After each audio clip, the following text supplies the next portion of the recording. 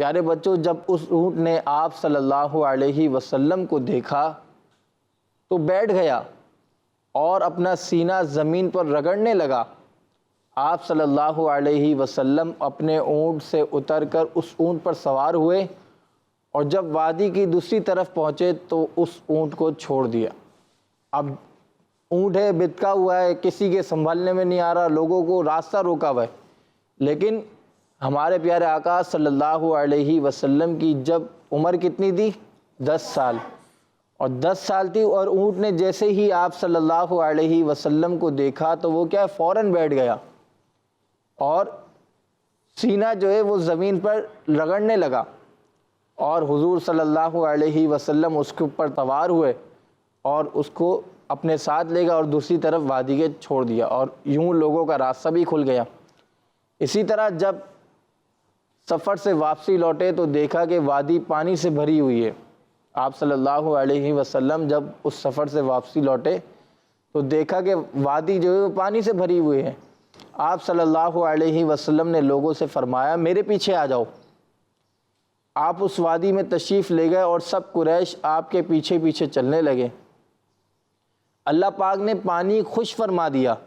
پھر جب لوگ مکے واپس آئے تو یہ واقعہ سب کو سنایا، جسے سن کر انہوں نے کہا کہ اس بچے کی شان نرالی ہے۔ کیا کہا؟ اس بچے کی شان نرالی ہے۔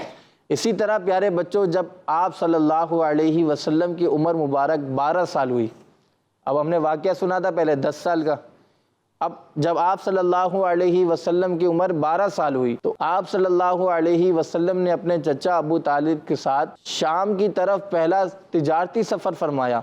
جب قافلہ شہر بصرہ پہنچا، وہاں کے عالم سے آپ صلی اللہ علیہ وسلم کی ملاقات ہوئی۔ اس نے آپ صلی اللہ علیہ وسلم میں ایسی علامتیں دیکھی جن سے آپ صلی اللہ علیہ وسلم کے نبی ہونے کا پتہ چلتا تھا، معلوم ہوتا تھا کہ آپ صلی اللہ علیہ وسلم اللہ پاک کے نبی ہیں۔ یعنی اس نے آپ صلی اللہ علیہ وسلم کو علامت نبوت سے پہچان لیا اور آپ کا ہاتھ پکڑ کے یہ اعلان کرنے لگا کہ یہ تمام جہانوں کے سردار ہیں، یہ رب العالمین کے رسول ہیں، اللہ پاک انہیں رحمت للعالمین یعنی تمام جہانوں کے لیے رحمت بنا کر بھیجے گا۔ پھر اس نے آپ صلی اللہ علیہ وسلم اور قافلوں والوں کے لیے کھانے کی دعوت کا اہتمام کیا۔ اس دعوت میں اس نے کچھ مزید علامت نبوت دیکھی۔ پیارے بچوں، آپ صلی اللہ علیہ وسلم نے 40 سال کی عمر میں اپنے نبی ہونے کا اعلان فرمایا۔ کتنے سال کی عمر میں؟ 40 سال کی عمر میں آپ صلی اللہ علیہ وسلم نے اپنے نبی ہونے کا اعلان فرمایا۔ آسان الفاظ میں یوں کہہ سکتے ہیں کہ آپ صلی اللہ علیہ وسلم نے اپنے نبی ہونے کے بارے میں لوگوں کو بتایا تھا، یعنی آپ صلی اللہ علیہ وسلم اس سے پہلے بھی نبی تھے، بلکہ آپ صلی اللہ علیہ وسلم پیدا بھی نبی ہوئے تھے۔ اسی لیے چھوٹی عمر میں بھی آپ صلی اللہ علیہ وسلم عظمت و شان والے تھے، بلکہ کچھ لوگوں نے تو آپ صلی اللہ علیہ وسلم کو اعلان نبوت سے پہلے ہی پہچان لیا تھا کہ آپ صلی اللہ علیہ وسلم اللہ پاک کے نبی ہیں۔ اور جیسا کہ ہم نے ابھی واقعہ بھی سنا کہ عالم نے بھی کہا کہ یہ اللہ پاک کے رسول ہیں، جبکہ اس وقت آپ کی عمر کتنی تھی؟ 12 سال۔ تو پیارے بچوں اور کڈز مدنی چینل کے ناظرین، نبی پاک صلی اللہ علیہ وسلم کا مبارک بچپن، ہم نے اس کے واقعات سنے کہ جب آپ صلی اللہ علیہ وسلم کی عمر 10 سال تھی تو جب آپ سفر پر تشریف لے گئے اپنے چچا زبیر کے ساتھ، جب بھی واقعات پیش آئے اور آپ صلی اللہ علیہ وسلم کی شان عظمت والی تھی، اسی لیے اونٹ جو ہے وہ بھی اس نے بھی لوگوں کو رسہ دے دیا اور وادی میں پانی بھرا ہوا تھا، لیکن آپ صلی اللہ علیہ وسلم کی شان اور آپ صلی اللہ علیہ وسلم کی برکت کی وجہ سے تمام لوگ وادی سے بھی پار ہو گئے۔ پھر آپ صلی اللہ علیہ وسلم جب 12 سال کے ہوئے تو غیر مسلموں کا جو ایک عالم تھا اس نے آپ صلی اللہ علیہ وسلم میں علامت نبوت دیکھ لی تھی کہ آپ صلی اللہ علیہ وسلم اللہ پاک کے نبی ہیں۔ تو اللہ پاک سے دعا ہے کہ اللہ پاک ہمیں حضور اکرم صلی اللہ علیہ وسلم کا فیضان نصیب فرمائے اور آپ صلی اللہ علیہ وسلم سے ہمیں پکی سچی محبت نصیب فرمائے۔ آپ صلی اللہ علیہ وسلم کے جو فرامین ہیں اس پر عمل کرتے ہوئے ہمیں زندگی گزارنا نصیب فرمائے، آمین۔ صلو علی الحبیب صلی اللہ تعالی علی محمد صلی اللہ تعالی علیہ وسلم۔ پیارے بچوں، آرکڈز مدنی چینل کے ناظرین، اب ہم چلتے ہیں ہمارے دوسرے سیگمنٹ کی جانب، جس کا نام ہے حل صرف ایک ہے۔ ہمارے پیارے آقا کی زندگی۔ پیارے بچوں اور کڈس مدنی چینل کے ناظرین، آج کے اس سیگمنٹ میں آپ سب کو خوش آمدید کہتے ہیں۔ پیارے بچوں، آج ہم بات کریں گے غصے کے بارے میں۔ یہ غصہ کبھی کام بگاڑ دیتا ہے اور کبھی اسی غصے کی وجہ سے ایسی لڑائیاں ہو جاتی ہے جو کبھی ختم نہیں ہوتی۔ آئیے پہلے غصے کے نقصانات کے بارے میں سنتے ہیں۔ غصے کے نقصانات میں پہلا نقصان یہ ہے کہ کوئی بھی ایسے بچے کے ساتھ کھیلنا پسند نہیں کرتا جو ہر وقت چڑچڑا رہے یا غصہ کرے۔ زیادہ غصہ کرنے سے ہمارے اچھے دوست ہم سے دور ہو سکتے ہیں۔ غصے میں اکثر ہمارے منہ سے ایسی باتیں نکل جاتی ہیں جو دوسروں کو دکھ پہنچا سکتی ہے۔ غصے میں چیخنے، چلانے یا برا بھلا کہنے سے سامنے والا شخص دکھی ہو سکتا ہے اور ہم سے ناراض ہو سکتا ہے۔ کچھ بچے غصے میں آ کر اپنے کھلونے توڑ دیتے ہیں، چیزیں پھینکتے ہیں یا کتابیں پھاڑ دیتے ہیں۔ اس سے ان کی چیزیں ہی خراب ہو جاتی ہیں۔ جب دماغ میں غصہ بھرا ہو تو نہ تو پڑھائی سمجھ آتی ہے اور نہ ہی کسی کام میں دل لگتا ہے۔ غصے کی وجہ سے ہمارا دماغ ڈسٹرب ہو جاتا ہے۔ اسی طرح غصے میں ہمارا دماغ صحیح اور غلط کا فرق بھول جاتا ہے، جس کی وجہ سے ہم غصے میں کوئی نہ کوئی غلط کام کر بیٹھتے ہیں۔ تو پیارے بچوں، ان باتوں کو سننے کے بعد ہمیں پتہ چل گیا کہ غصہ کنٹرول کرنے میں ہمارا اپنا فائدہ ہے، ورنہ کبھی تو الٹا ہمیں ہی نقصان ہو جاتا ہے۔ اللہ پاک کے آخری نبی صلی اللہ علیہ وسلم فرماتے ہیں، پہلوان وہ نہیں ہے جو کسی کو پچھاڑ دے، بلکہ پہلوان وہی ہے جو غصے کے وقت اپنے آپ کو قابو میں رکھ سکے۔ دوسری حدیث پاک میں فرمان آخری نبی صلی اللہ علیہ وسلم ہے، جس نے غصہ ضبط یعنی کنٹرول کر لیا، باوجود اس کے کہ وہ غصہ نافذ کرنے پر قدرت رکھتا ہے، اللہ پاک اس کے دل کو سکون و ایمان سے بھر دے گا۔ پیارے بچوں، غصہ آئے تو ہمیں اس وقت کیا کرنا چاہیے، اس بارے میں ہمارے پیارے نبی صلی اللہ علیہ وسلم فرماتے ہیں، جب تم میں سے کسی کو غصہ آئے تو اسے خاموشی اختیار کر لینی چاہیے۔ دوسری حدیث میں فرمایا، جب کسی کو غصہ آئے اور وہ کھڑا ہے تو بیٹھ جائے، اگر غصہ چلے جائے تو ٹھیک، ورنہ لیٹ جائے۔ اسی طرح پیارے بچوں، وضو کرنے اور پانی پینے سے بھی غصے میں کمی آتی ہے۔ پیارے بچوں، اگر ہم چاہتے ہیں کہ ہماری زندگی پرسکون رہے، لڑائی جھگڑوں سے پاک رہے، اچھے دوست ہم سے کبھی دور نہ ہو، ہماری باتوں سے کوئی دکھی نہ ہو، تو اس کا حل صرف یہی ہے کہ ہم اپنے غصے کو کنٹرول کرنے کی عادت بنائیں۔ اللہ پاک ہمیں عمل کی توفیق عطا فرمائے، آمین۔ پیارے بچوں اور کڈز مدنی چینل کے ناظرین، اس سیگمنٹ میں ہم ایک بری عادت کے بارے میں سنتے ہیں، اور آج ہم نے جو بری عادت کے بارے میں سنا وہ ہے غصہ کرنا۔ یہ بھی بعض بچوں میں پائی جاتی ہے کہ یہ غصہ جو ہے یہ کبھی کام بگاڑ دیتا ہے۔ بعض بچوں میں عادت ہوتی ہے کہ ہر بات پہ ان کو جو ہے وہ غصہ آ جاتا ہے، چھوٹی چھوٹی باتوں پہ بھی غصہ آ جاتا ہے، اور جو یہ غصہ ہوتا ہے یہ کام بھی بگاڑ دیتا ہے۔ اب آپ غصے والے ہوں تو اس سے کیا کیا نقصانات ہو سکتے ہیں؟ آپ کے جو دوست ہیں وہ یہ ہوگا کہ یار اس کو ہر وقت غصہ آتا ہے، یار اس سے دوستی ختم کر دو۔ اللہ پاک سے دعا ہے کہ اللہ پاک ہمیں حضور اکرم صلی اللہ علیہ وسلم کے فرامین پر عمل کرنے کی توفیق عطا فرمائے، آمین۔ صلو علی الحبیب صلی اللہ تعالی علی محمد صلی اللہ تعالی علیہ وسلم۔ پیارے بچوں اور کڈز مدنی چینل کے ناظرین، اب ہم چلتے ہیں ہمارے تیسرے سیگمنٹ کی جانب، جس کا نام ہے سنت کی کرنیں۔ ہمارے پیارے آقا کی زندگی۔ پیارے بچوں اور کڈز مدنی چینل کے ناظرین، اس سیگمنٹ میں آج ہم بیٹھنے کی سنتیں اور آداب کے بارے میں سنیں گے۔ تو پیارے بچوں، ان باتوں کو غور سے سنیے اور یاد بھی رکھیے کہ پیارے بچوں، زمین پر اس طرح بیٹھنا کہ دونوں گھٹنے کھڑے کر کے دونوں ہاتھوں سے گھیر لیں اور ایک ہاتھ سے دوسرے ہاتھ کو پکڑ لیں، اس طرح بیٹھنا پیارے نبی صلی اللہ علیہ وسلم کی سنت ہے۔ ہمارے پیارے نبی صلی اللہ علیہ وسلم 4 زانوں یعنی پالتی مار کر بھی بیٹھے ہیں۔ پیارے نبی صلی اللہ علیہ وسلم نے فرمایا، جب تم میں سے کوئی سائے میں ہو اور اس پر سے سایہ چلا جائے اور وہ کچھ دھوپ اور کچھ چھاؤں میں رہ جائے تو اسے چاہیے کہ وہاں سے اٹھ جائے۔ اب آپ بیٹھے ہوئے کہیں سائے کے نیچے، تھوڑی دیر بعد کیا ہوا کہ سایہ آپ کا چلے گیا، اور تھوڑا سایہ اور تھوڑا دھوپ ہے، تو نبی پاک صلی اللہ علیہ وسلم نے فرمایا کہ وہاں سے اٹھ جائیں، وہاں نہ بیٹھیں۔ پیارے بچوں، قبلے کی طرف چہرہ کر کے بیٹھنے کی عادت بنائیں کہ ہمارے پیارے نبی صلی اللہ علیہ وسلم اکثر قبلے شریف کی طرف چہرہ مبارک کر کے بیٹھا کرتے تھے۔ جب کبھی اجتماع یا کسی محفل میں آئیں تو لوگوں کو پھلانگ کر آگے نہ جائیں، بلکہ جہاں جگہ ملے وہیں بیٹھ جائیں۔ اب بعض بچوں میں تو یہ عادت ہوتی ہے کہ وہ آئیں آخر میں، پتہ چلا وہ ذکر میں آ گئے یا دعا کے ٹائم آ گئے، وہ اندر گھسے اور سب کو چھاڑ کر وہ بالکل آگے جو بیان کر رہے ہیں یا دعا کر رہے ہیں ان کے پاس ان کو پہنچنا ہے۔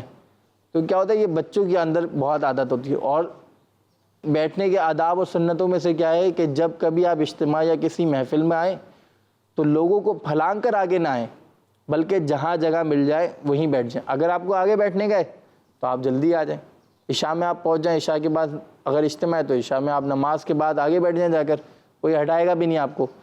جب بیٹھ جائیں تو جوتے اتار لیں کہ اس سے آپ کے قدموں کو آرام ملے گا۔ اب اجتماعات گراؤنڈ وغیرہ میں ہوتا ہے تو اس طرح کیا ہمیں چپل وغیرہ جو ہم نے جوتے پہنے ہوئے یہ اتار لیں، انشاءاللہ اس سے پاؤں کو آرام بھی ملے گا۔ اللہ پاک سے دعا ہے کہ اللہ پاک ہمیں حضور اکرم صلی اللہ علیہ وسلم کی پیاری پیاری سنتوں پر عمل کرنے کی توفیق نصیب فرمائے، آمین۔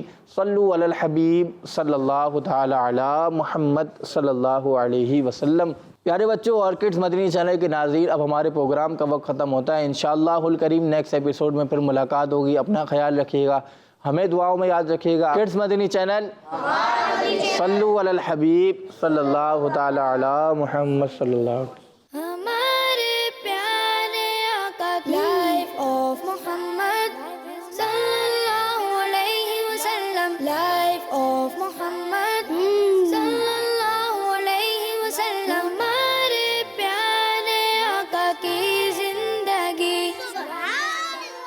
بچوں کا مدنی چینل۔